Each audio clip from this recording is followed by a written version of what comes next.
Assalamualaikum warahmatullahi wabarakatuh. Halo, perkenalkan nama saya adalah Dinda Distiana Aisyah dari Universitas Pamulang, jurusan Sastra Indonesia. Pada kesempatan kali ini, saya akan menjelaskan seputar teori penamaan dalam ilmu semantik.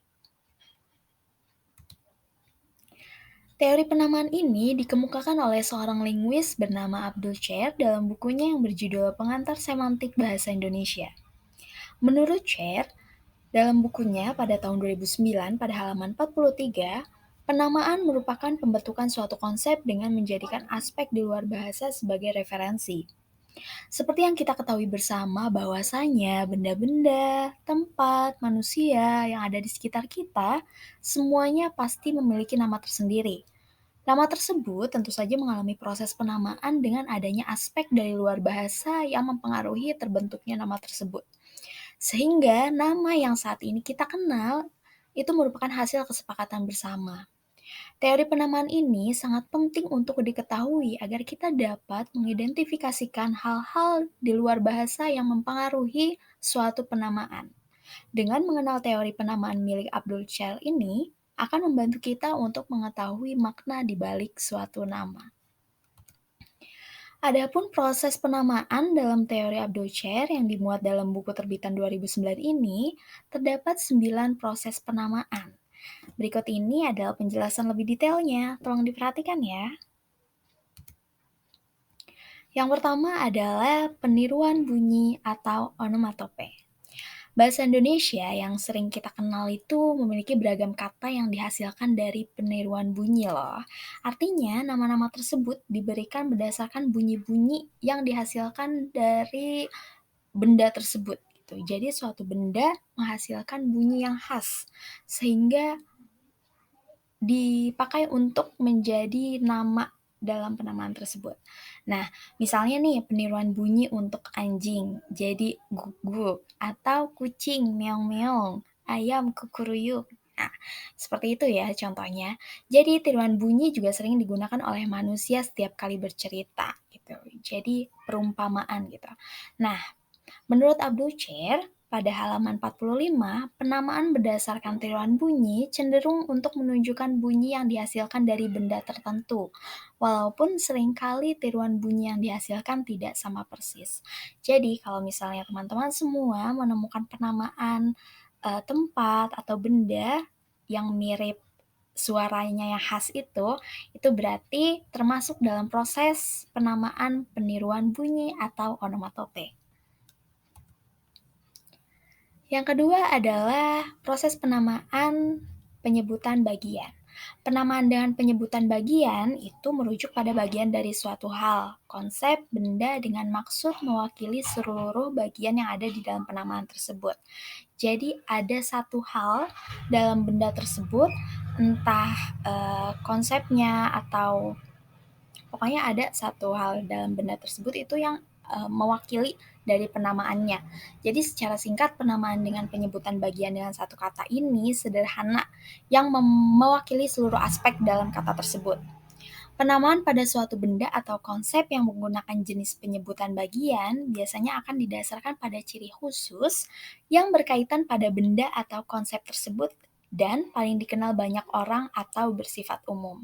Ini yang dikemukakan oleh Abdul Chet pada halaman 46.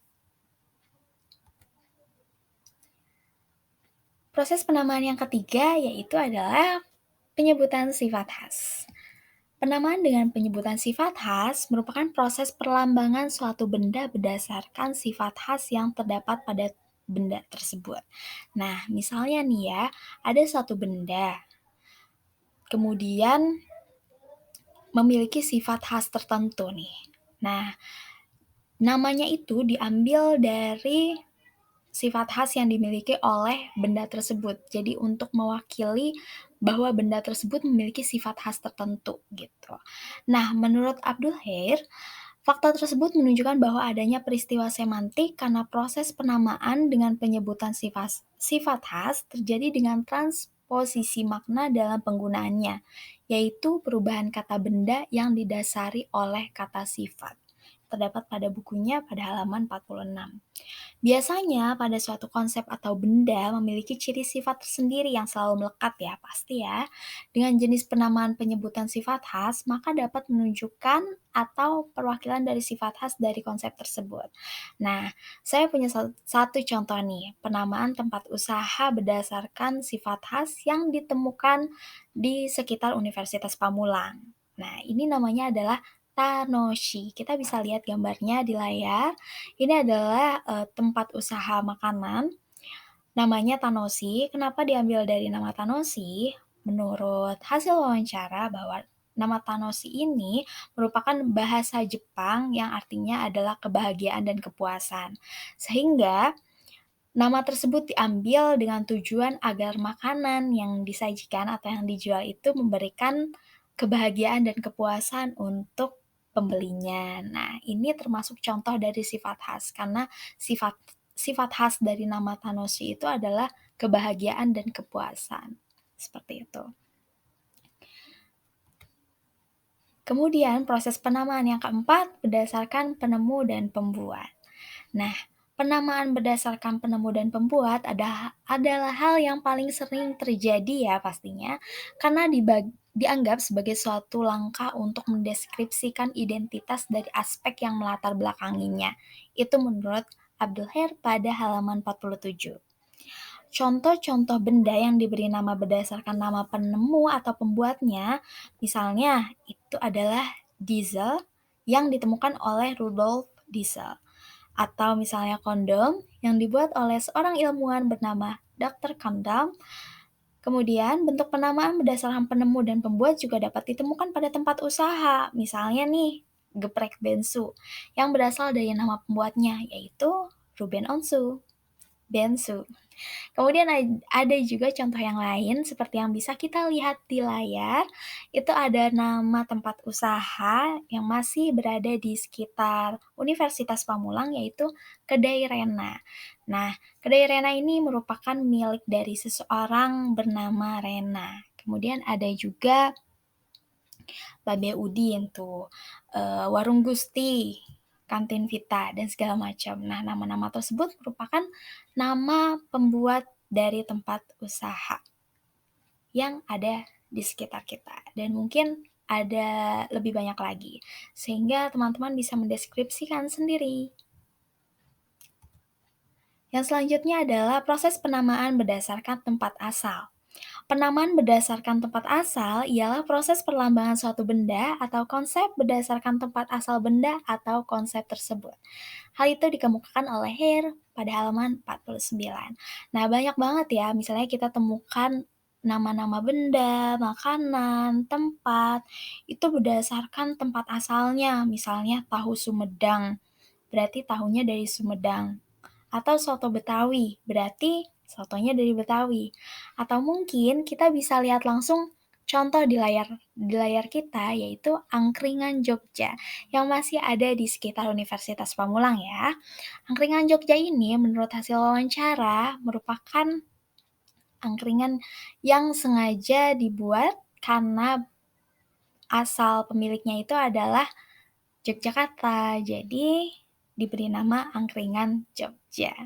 Jadi, tempat ini bisa dikategorikan sebagai proses penamaan berdasarkan tempat asal. Yang berikutnya adalah bahan. Proses penamaan berdasarkan bahan.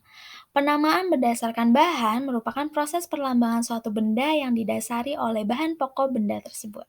Hal itu dikemukakan oleh Chair pada halaman 49. Misalnya nih, pada penamaan makanan saat ini nih yang lagi tren, yaitu seblak ceker. Di mana pokok dari makanan tersebut adalah ceker, jadi diberi nama seblak ceker. Selain itu, ada pula contoh lain yang bisa kita lihat di layar kaca kita, yaitu Akademi Kopi. Nah, di sini kan bahan utamanya adalah kopi ya. Jadi diberi nama Akademi Kopi untuk mendeskripsikan bahwa bahan utama yang digunakan dalam penjualan tempat usaha itu adalah kopi. Penamaan selanjutnya yaitu keserupaan. Penamaan berdasarkan keserupaan adalah proses perlambangan yang bersifat metaforis, artinya penamaan benda yang serupa dengan makna leksikal dari kata tersebut. Hal itu dikemukakan oleh Chair pada halaman 50. Misalnya, kata kaki memiliki makna alat untuk menopang tubuh. Tetapi, kata kaki juga dapat digunakan pada penamaan tempat usaha loh, misalnya warung kaki lima. Keserupaan sifat atau ciri dari makna leksikal suatu kata sering digunakan untuk proses penamaan benda-benda seolah-olah sudah menjadi bahasa sehari-hari. Yang selanjutnya adalah proses penamaan berdasarkan pemendekan. Penamaan berdasarkan pemendekan adalah proses perlambangan yang dibentuk berdasarkan hasil dari pemendekan suatu frasa atau kalimat. Ada pula bentuk penggabungan dari bagian huruf awal atau suku kata beberapa kata yang disatukan. Hal tersebut dikemukakan oleh Chair pada halaman 51. Pemendekan juga seringkali disebut sebagai penyingkatan atau akronim, misalnya pada salah satu perusahaan negara bernama PLN atau Perusahaan Listrik Negara. Nah, ada pula contoh lain yang berada di tempat usaha di sekitar Pamulang, yaitu adalah Dapur SMS Kru. Nah, SMS ini ternyata akronim dari Simbah Series. Nah, di sini berarti ada aspek proses penamaan berdasarkan pemendekan. Nah, yang terakhir adalah penamaan baru. Saat ini terdapat banyak bentuk penamaan dengan tujuan untuk menggantikan istilah-istilah lama. Hal ini kerap kali ditemukan setelah istilah lama dianggap kurang memenuhi kriteria yang diinginkan. Karena pada dasarnya, pada proses penamaan juga perlu memperhatikan aspek ilmiah, kehalusan, rasional, dan harus tepat sebagai perwakilan dari benda tersebut. Jadi, proses baru dalam penamaan untuk menggantikan penamaan lama akan terus berlanjut seiring berkembangnya keanekaragaman budaya dan pandangan di tengah masyarakat.